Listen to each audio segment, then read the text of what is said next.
Welcome back to the channel, everyone. If you guys are interested in a 10-shot shootout video with the 140 grain ELD match with an H4350, stick around. Welcome back to the channel, guys. If you guys are a long-time viewer of the channel, you'll know that I started kind of a 10-shot shootout video series a little while ago and abruptly didn't do any more for a long period of time. Again, if you guys are a long-time viewer of the show, you're going to know that a lot of things have happened between when I posted that video and what's going on in the channel now. So I thought before we reinitiated the 10-shot shootout videos, I wanted to redo the first 10-shot shootout video to implement all of the upgrades that we'd done between then and now with my reloading process and give this load a fair shot against all the others. Another shout out to Marvin Stewart. Marvin Stewart is the one who posted his first comment to me and told me to work up this load, and I have to admit I've had pretty good luck with it. So if you guys want to go back to the old video and see the first time I did this, I'll put a card up on the screen. This is basically a redo of that with implementing all of the processes. For those of you who aren't familiar with the channel, you might say, well, what's changed between then and now? I've upgraded to match bushing dies by Hornady.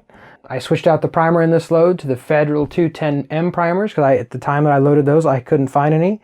And if you guys are a real fan of the show, you'll know that I bought a Annealing Made Perfect brass annealer. That had not been done on the first cases that were tested.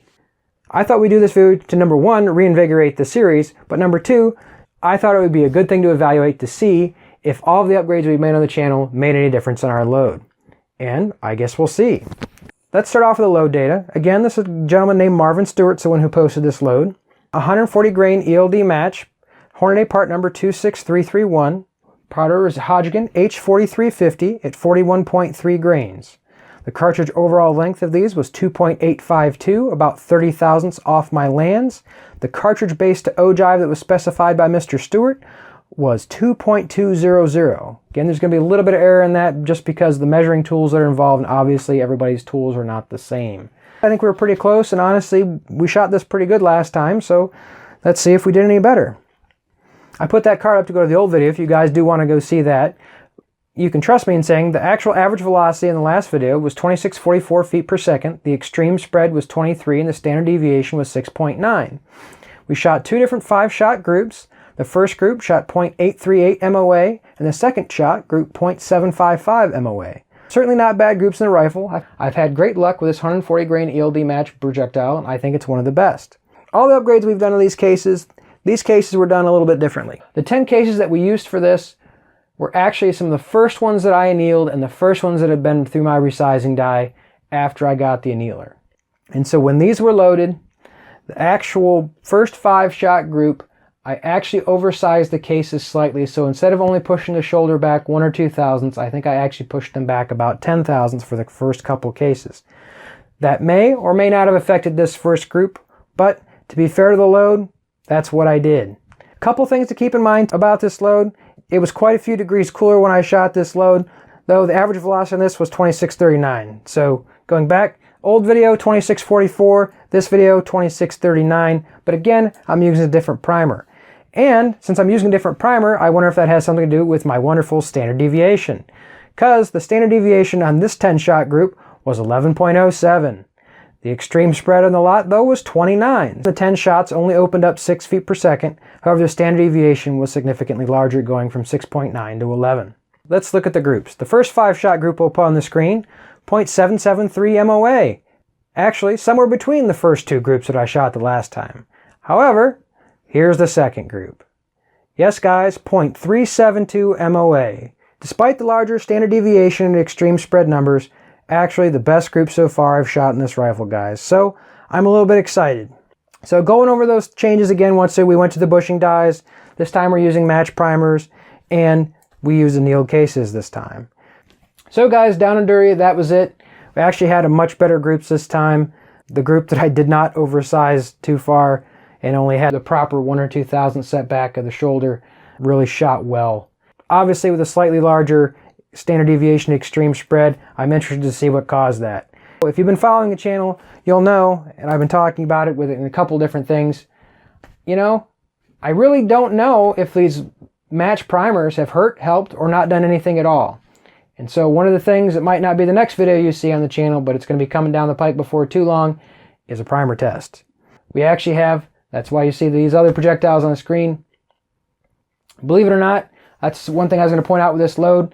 This is a new batch of the 143 ELD match. I loaded up the last ones that I had, and you can see slightly different tip color. Guys, these are actually all the same projectile part number, but Hornady has switched out to, I don't know, I'll probably put a close-up on the screen because you probably can't see that real well, but is a significantly different color tip. We're actually shooting this exact same load at this exact same overall length with 7 different primer combinations and see what happens. Are we going to get a better standard deviation? Are these match primers not really doing anything for us? Are they giving us the same exact results, or is it negligible?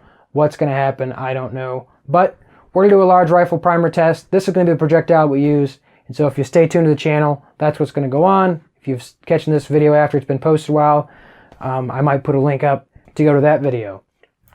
The other thing of note, guys, I did not have, you guys have seen, if you're fans of the channel, you guys know that I have the Sinclair mandrel die that I've started using on about all of my reloads.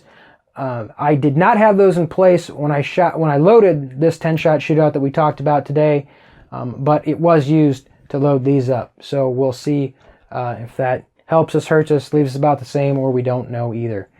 Never fear, guys, the 10-shot shootout is coming back probably before you know it, especially because it's loaded and it's on the bench. I'm sure you guys were wondering what that other box of projectiles was over there that's already loaded and lonely in the corner. Our next winner, if you can call it that, there's no prize involved, just getting your load featured on the channel, is from Uncle Ben. Uncle Ben's been a subscriber to the channel for about 3 months as of the making of this video, and his match load is the 120 grain AMAX with H4350. So stick around to the channel, guys. When I get this one shot and loaded, you guys will see it next. That's the video for this week. Short, sweet, to the point. You know, if you guys have a match load for your 6.5 Creedmoor, especially a Ruger precision rifle, let me know what that is in the comments section. Tell me what I should be shooting.